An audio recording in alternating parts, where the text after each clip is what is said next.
अस्सलामुअलैकुम, बोल न्यूज़ में खुशामदीद। मैं हूँ शर्जील अरशद और मैं हूं महरुख शहरियार। बुलेटिन का बाकायदा आगाज करेंगे। सुप्रीम कोर्ट के सीनियर तरीन जज जस्टिस मंसूर अली शाह ने कहा है कि अब हम सुमोटो नहीं ले सकते, हम ट्रक की बत्ती के पीछे लगे हुए हैं।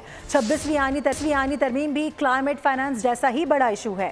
पाकिस्तान को मौसमियाती एमरजेंसी का सामना है, लेकिन अदालती अहकाम के बावजूद इस हवाले से कोई काम नहीं हुआ। हमें माहौलियाती एमरजेंसी के लिए मरबूत हिकमत अमली बनाना होगी।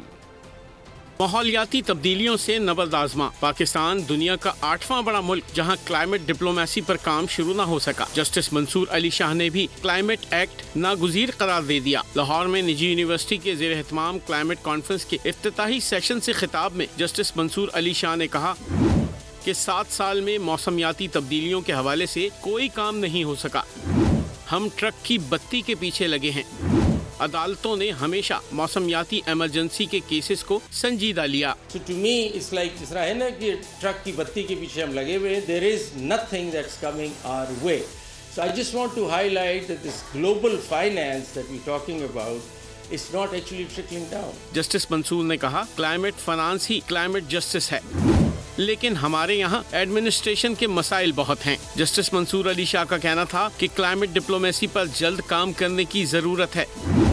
लगता है अभी हुकूमत के पास इतने पैसे नहीं हैं। You know, the climate finance as far as the executive and the government is concerned, I see that still there is no money. Justice Mansoor का ये भी कहना था कि अब हम सोमोटो भी नहीं ले सकते। 90 की दहाई में सनतें बंद करने से लेकर दीगर अवामिल पर बात की गई। 2017 में कानून बना, ताहम अब तक माहौलियाती तब्दीली के हवाले से अथॉरिटी नहीं बन सकी। हो सकता है जल्द अथॉरिटी भी बन जाए। 2017 के कानून के तहत फंड बनना था, बजट में भी इसका जिक्र नहीं किया गया। खबरों के सिलसिले को आगे बढ़ाएंगे। आपको बताएं कि पाकिस्तान चाहता है कि हमारा खित्ता अमन, तरक्की और पायदारी का गढ़ बना रहे। मुस्तकबिल की आलमी माशी तरक्की मशरकी ममालिक पर इन्हिसार करेगी। सदर ममलिकत आसिफ अली जरदारी का ब्लू इकॉनमी ताउन पर तीसरे चीन बहर हिंद इलाकाई फोरम से वीडियो खिताब। कहा कि पाक चीन इक़्तिसादी राहदारी के तहत गवादर पोर्ट को तरक्की दी जा रही है। गवादर की बंदरगाह से तिजारत और समंदरी इक़्तिसादी तरक्की को फ़रोग मिलेगा। पाकिस्तान में पायदार माहीगीरी, समंदरी तहफ़्फ़ुज़ के लिए इक़दाम किए गए हैं। सदर ममलिकत आसिफ अली जरदारी ने समंदरी वसाइल के तहफ़्फ़ुज़ और ब्लू इकॉनमी के फ़रोग के लिए खित्ते में इज्तिमाई कोशिशों पर जोर दिया। तवानाई और माहौलियात में चीन से रहनुमाई लेने का फैसला कर लिया गया। ये ऐलान वज़ीर आला पंजाब मरीम नवाज़ ने चीन में बिजनेस कॉन्फ्रेंस से खिताब में किया। उन्होंने कहा कि पंजाब में सरमायाकारी के दरवाजे खुले हैं, सरमायाकारों को हर मुमकिन सहूलियात फराहम करेंगे। मरीम नवाज़ ने CPEC से मुताल्लिक़ पाकिस्तान के अज़म को भी अदा किया। खूबसूरत सकाफत और पुरअमन पाकिस्तान हमारी पहचान है। वफाकी वज़ीर इत्तलात ने इन ख्यालात का इजहार एक तकरीब से खिताब में किया। अदा तारड़ ने बैरूनी ममालिक से वफूद की आमद खुशाइन करार दी। कहा कि तरक्की और खुशहाली के लिए अमन और इस्तेहकाम नागुज़ीर है। is the perception. We're a very misunderstood people and there are so many misconceptions about us. We aren't what the media tells you. Our country is nothing like what the Western media portrays especially. We're a peaceful people, we're a peace-loving people, we're friendly people and our hospitality is known the world over. As you rightly said that when people leave Pakistan, they cry, that's how it is. Even in our international relations, we've been very consistent. We've been good allies. We need to open up to the world. We need to tell the world what we're about and what we mean. Pakistan में internet की रफ्तार ऐसी नहीं जैसी होनी चाहिए। वज़ीर मुमलिकत बराए IT शज़ा फातिमा का एतराफ़। कहा स्पेक्ट्रम ऑक्शन अप्रैल में होगा। ऑक्शन से हम इंटरनेट की रफ्तार में इजाफे की तरफ जाएंगे। आने वाले साल में इंटरनेट की स्पीड में नुमाया इजाफा होगा। ये भी बताया कि नेशनल डिजिटल अथॉरिटी का क़याम अमल में लाया जा रहा है। अथॉरिटी से मुताल्लिक़ बिल कौमी असम्बली में पेश किया जा रहा है। वज़ीर मुमलिकत ने बताया दुनिया को साइबर सिक्योरिटी चैलेंजेस का सामना है। पाकिस्तान में भी साइबर सिक्योरिटी थ्रेट्स बड़ा चैलेंज बना हुआ है। ऐसे हम अगले साल के अंदर इंशाल्लाह बहुत सी ऐसी पेशरफ्त होने वाली है जिससे पाकिस्तान में ना सिर्फ इंटरनेट की स्पीड बेहतर होगी मगर ओवरऑल जो टेक्नोलॉजी की रिलेटेड इंडस्ट्री है, चाहे वो टेलीकॉम इंडस्ट्री है, IT इंडस्ट्री है, उसकी भी हेल्थ के ऊपर सिग्निफिकेंट काम किया जाएगा। अप्रैल में इंशाल्लाह हमारी कोशिश है कि हम स्पेक्ट्रम ऑक्शन करें। इसमें 5G स्पेक्ट्रम 5G के लिए भी और 4G के लिए भी स्पेक्ट्रम की ऑक्शन जो है वो बेहतर की जाएगी। जिससे सिग्निफिकेंट इम्प्रूवमेंट हमें इंटरनेट सर्विसेज के अंदर नज़र आएगी। जब तमाम चीज़ें ठीक भी होती हैं तो पाकिस्तान के अंदर हमें ये एक्नॉलेज करना चाहिए कि इंटरनेट की स्पीड उस तरह से शायद अवेलेबल हमें नहीं होती जिस तरह से होनी चाहिए, जिसकी वजह से हमारे फ्रीलांसर्स, हमारे इंडस्ट्री के लोग जो हैं उनके ऊपर एक इम्पैक्ट आता है। जैसे मैंने कोशिश की, उम्मीद है वैसे ही जमहूरी मामलात को जमहूरी तरीके से अंजाम दिया जाएगा। सेनेटर फैसल वावडा की जानिब से ट्वीट किया गया, लिखा कि वज़ीर आज़म शहबाज शरीफ बिलावल साहब की मुलाकात हो या फिर मौलाना का मसला, इसके हल के लिए मैंने कोशिश की है। MQM बाप की नुमाइंदगी और PTI से बातचीत और दीगर उमूर पर भी कोशिशें की हैं। यही तरीका है बातचीत से आगे चलने का। उम्मीद है मेरी कोशिशों के बाद सियासी जमातें जिम्मेदारी का मुजाहरा करेंगी। इंशाअल्लाह मैं ये सब होता बहुत जल्द देख रहा हूँ। सबसे पहले पाकिस्तान सियासी मामलात बाद में हैं। पाकिस्तान के लिए अपना किरदार अदा कर रहा हूं और करता रहूंगा। किसी एक शख्स के लिए अपने सूबे को दाव पर ना लगाएं। हुकूमतों की तब्दीली के साथ मसाइल पैदा हो जाते हैं। वज़ीर आला सिंध मुराद अली शाह कहते हैं, सिंध बलूचिस्तान और खैबर पख्तूनख्वा में बहुत से मसाइल हैं। गवर्नर की तैनाती का मामला वज़ीर आज़म और सदर से मुताल्लिक है और गवर्नर के हवाले से बहैसियत वज़ीर आला मुझसे राय नहीं ली जाती। पंजाब में, सुबह बलूचिस्तान में, इसी तरीके से सुबह खैबर पख्तूनख्वा में भी काफ़ी मसाइल है और हुकूमत का पहला काम यही होना चाहिए कि अपने सूबे के लोगों की खिदमत करे, उनके मसाइल हल करे। ये नहीं होना चाहिए कि किसी एक शख्स के लिए पूरे सूबे के लोगों को दांव पे लगा दे। गवर्नर प्रेरोगेटिव होता है प्राइम मिनिस्टर का, इसी तो उसमें और किसी का अमल दखल नहीं। ना मेरे से, मैंने से चीफ मिनिस्टर बनाओ, 4 या 5 गवर्नर मेरे ख्याल आए हैं, कभी भी सलाह मशवरा या राय नहीं ली जाती। तो वो मैं भी अखबारों में सुन रहा हूँ, अदरवाइज मुझे नहीं पता कुछ इस बात का। अदालती कार्रवाई से मुतालिक आपको बताएं, रावलपिंडी की इंसदाद दहशतगर्दी अदालत ने 9 मई GHQ हमला केस में 9 मुल्जिमान पर फर्द जुर्म आयद कर दी है। केस की समाअत इंसदाद दहशतगर्दी अदालत के जज अमजद अली शाह ने की है। वज़ीर आला खैबर पख्तूनख्वा अली अमीन गंडापुर समेत 23 मुल्जिमान की मुसलसल गैर हाजिरी पर इस्तिखाज़ा ने जमानत मनसूखी की दरख्वास्त भी दायर कर दी है। अदालत ने तमाम मुल्जिमान को नोटिस जारी करते हुए केस की मजीद समाअत 19 दिसंबर तक के लिए मुलतवी कर दी। और अभी आपको बताएं कि सेनेट और कौमी असम्बली के इजलास आज होंगे। सेनेट का इजलास दोपहर 4 बजे होगा, जिसका 32 निकाती एजेंडा जारी कर दिया गया है। इजलास में सुप्रीम कोर्ट के जजों के तादाद के हवाले से कानून में तरमीमी बिल की वापसी पर बहस होगी। इंसदाद स्मगलिंग और उसके कवानीन में तरमीम ज़ेर गौर आएंगे। कौमी असम्बली का इजलास शाम 5 बजे होगा, जिसका 9 निकाती एजेंडा जारी कर दिया गया है। एजेंडे में मुल्क में निजी एयरलाइंस की परवाजें शुरू न करने पर तवज्जो दिलाओ नोटिस शामिल है। सानेहा आर्मी पब्लिक स्कूल की 10वीं बरसी आज मनाई जा रही है। 16 दिसंबर जब फूलों के शहर में गली गली फूलों के जनाजे निकले, बुज़दिल दहशतगर्दों ने निहत्ते बच्चों और असातिज़ा को खून में नहला दिया। हमले में 132 बच्चों समेत 49 अफराद को शहीद किया गया। सियादिन को आज 10 बरस मुकम्मल हो चुके हैं। अपने प्यारों को खोने वाले लवाहिकीन कहते हैं कि हमारी ज़िंदगी आज भी 16 दिसंबर पर रुकी हुई है।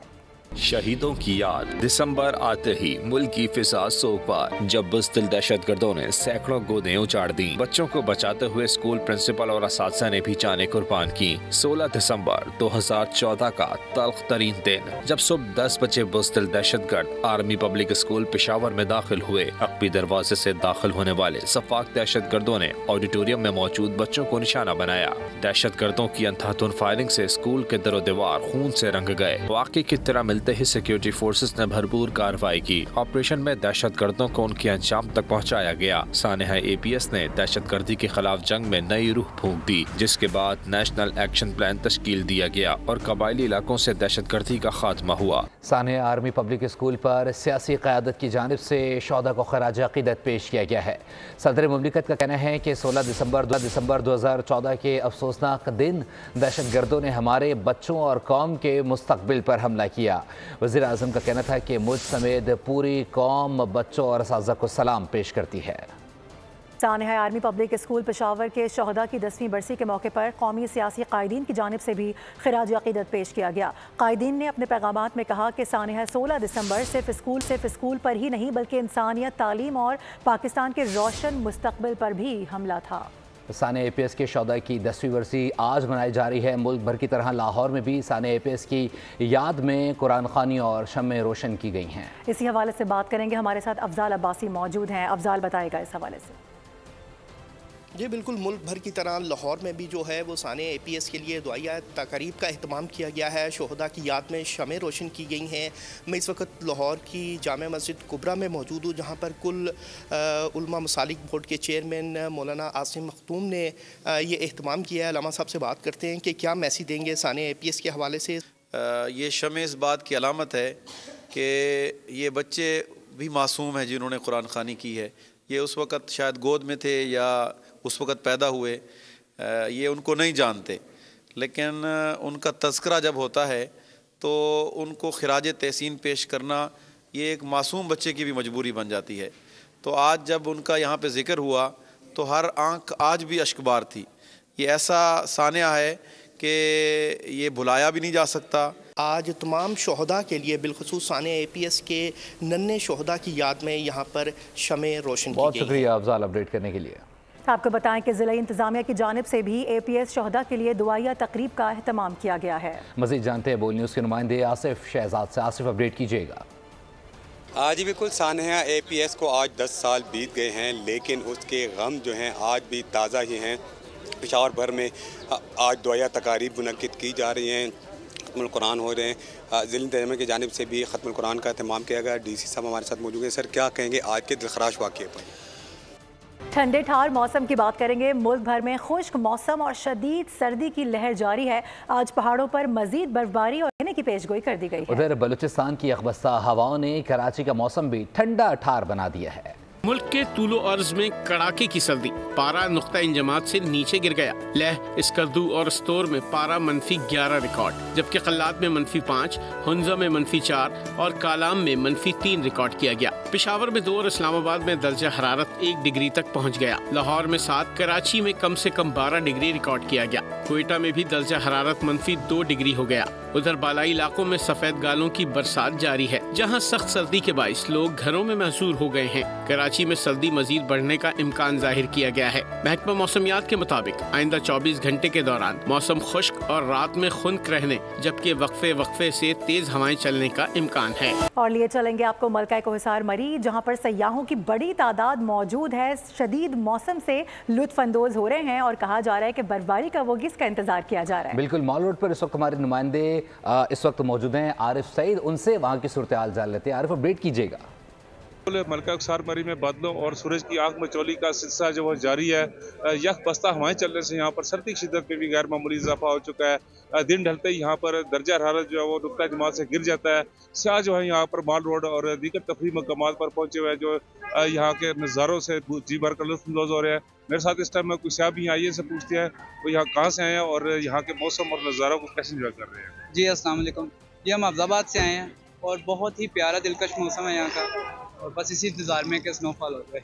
जी, शायद यहाँ पर नज़ारों से एंजॉय तो कर रहे हैं, लेकिन इस इंतजार में कब बर्फबारी का सिलसिला शुरू हो और वो नज़ारे देख सकें। यहाँ पर ये पता चलूँ कि महकमा मौसमियात के मुताबिक अगले 2 रोज़ तक मौसम जो है वो सर्द और खुश्क रहेगा। बहुत शुक्रिया आरिफ सईद अपडेट करने के लिए। और कराची की बात कर ली जाए, कराची में सर्दी बढ़ते ही शहरियों की बड़ी तादाद ने गर्म कपड़ों की खरीदारी के लिए लुंडा बाजार का रुख कर लिया है। क्या गहमा गहमी है, बात करेंगे। खुरम गुलजार हमें ज्वाइन कर रहे हैं। जी खुरम। जो कि शहर में सर्दी के आते ही शहरियों की बड़ी तादाद ने लंडा बाज़ार का रुख किया है और गर्म कपड़ों की ख़रीदारी की जा रही है। आप मेरे रकम में देख सकते हैं, ये नॉर्थ नाज़ाबाद में लगने वाला लंडा बाज़ार है, जहाँ पर शहरियों की बड़ी तादाद मौजूद है जो कि गर्म कपड़े ख़रीदने के लिए यहाँ पर आई हुई है। इस वक्त हमारे साथ एक साहब मौजूद हैं, हम इनसे बात करते हैं। कारोबार तो माशाल्लाह जब एक दिन सर्दी आ जाती तो फिर उस दिन सही होता है, जब एक दिन की आवाज़ चला तो फिर आवाज़ जब ख़त्म हुआ तो फिर हम लोग ऐसे बैठे हुए रहते हैं। माल उधर महंगा आ रहा है। ये जैकेटें हमारे इतनी महंगी कर दी हैं, हालांकि जैकेट इतनी महंगी नहीं है। 250 रुपये का सेल भी लगाएंगे ना, आराम से आवाम ले लेगी। हम ये देख रहे हैं कि लंडा बाज़ार में भी लोगों का रश है और वो गर्म कपड़े की खरीदारी के लिए। बहुत शुक्रिया खुरम अपडेट करने के लिए। आगे बढ़ेंगे। कराची एक्सपो सेंटर में जारी आलमी कुतुब मेले का आज आखिरी दिन है। किताबों के शौकीन अफराद बड़ी तादाद में एक्सपो सेंटर में इस वक्त मौजूद हैं। कैसी गहमा गहमी है, बता रहे हैं गाजी झंडी।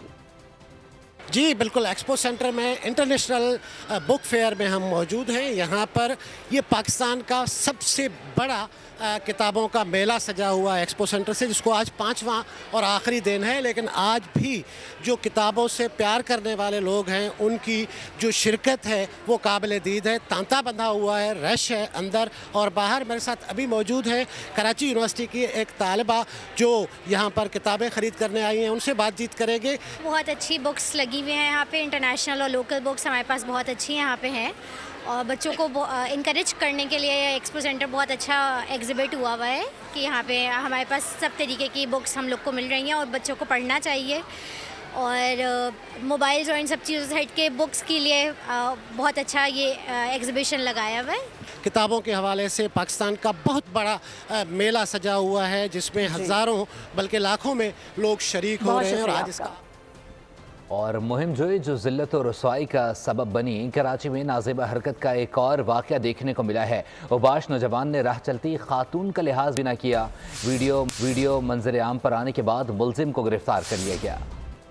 कराची के यूसुफ कोर्ट में इखलाकी पस्ती की इंतहा हो गई। एक नौजवान सरे राह नाज़ेबा हरकत करता रहा। अतराफ में खड़े अफराद मना करने के बजाय लुत्फानंदोज होते और चढ़ाते रहे। इस दौरान रास्ते से खातून का गुजर भी हुआ मगर ओबाश नौजवान को शर्म न आई और जब जान पर बन आई तो माफी तलाफी करने लगा। ताहम वीडियो मंजर आम पर आने के बाद पुलिस हरकत में आई और मुलजिम को धर लिया। गिरफ्तारी के बाद सरकार की मुद्दत में मुकदमा दर्ज करके तफ्तीश का आगाज कर दिया गया। कराची में इससे कबल भी खवातीन के साथ नाज़ेबा हरकत की वीडियोज वायरल हो चुकी हैं। ताहम किसी मुलजिम के खिलाफ काबिल जिक्र कार्रवाई नहीं देखी गई। अहम खबर आपको देंगे, कराची ड्रिग रोड स्टेशन पर ट्रेन की बोगियां ट्रैक से उतर गई हैं। रहमान बाबा एक्सप्रेस की 3 बोगियां बताई जा रही हैं जो कि ट्रैक से उतरी हैं। मुसाफिर इसमें महफूज रहे हैं। अपडेट कर रहे हैं आपको इस हवाले से। रहमान बाबा एक्सप्रेस कराची से पेशावर जा रही थी। खुशकिस्मती से बताया जा रहा है कि जो मुसाफिर थे वो इसमें महफूज रहे हैं। कराची ड्रिग रोड स्टेशन, यहाँ पर ट्रेन की बोगियाँ ट्रैक से उतरी हैं। रहमान बाबा एक्सप्रेस है, इसकी 3 बोगियाँ बताई जा रही हैं जो कि ट्रैक से उतरी हैं और इस वाक़े में मुसाफिर महफूज रहे हैं। रहमान बाबा एक्सप्रेस कराची से पेशावर जा रही थी। अपडेट करें आपको इस हवाले से। बता दें कि कराची ड्रिग रोड स्टेशन पर ट्रेन की बोगियां ट्रैक से उतर गई हैं। ये वाक़या पेश आया है, लेकिन अच्छी खबर यह है कि मुसाफिर इसमें महफूज रहे हैं, किसी किस्म का कोई नुकसान नहीं हुआ है। और बॉक्स ऑफिस पर फिर एक्शन और एनिमेशन का मुकाबला। हल्के फुल्के मौज़ूआत ने बाजी मारी या भारी भरकम मार्जिन रहा है? कौन बना बॉक्स ऑफिस का नया बॉस, जानते इस रिपोर्ट में। न्यूज़ स्टूडियो से फिल वक्त के लिए इतना ही। विजिट कीजिए bolnews.com, देखते रहिए बोल।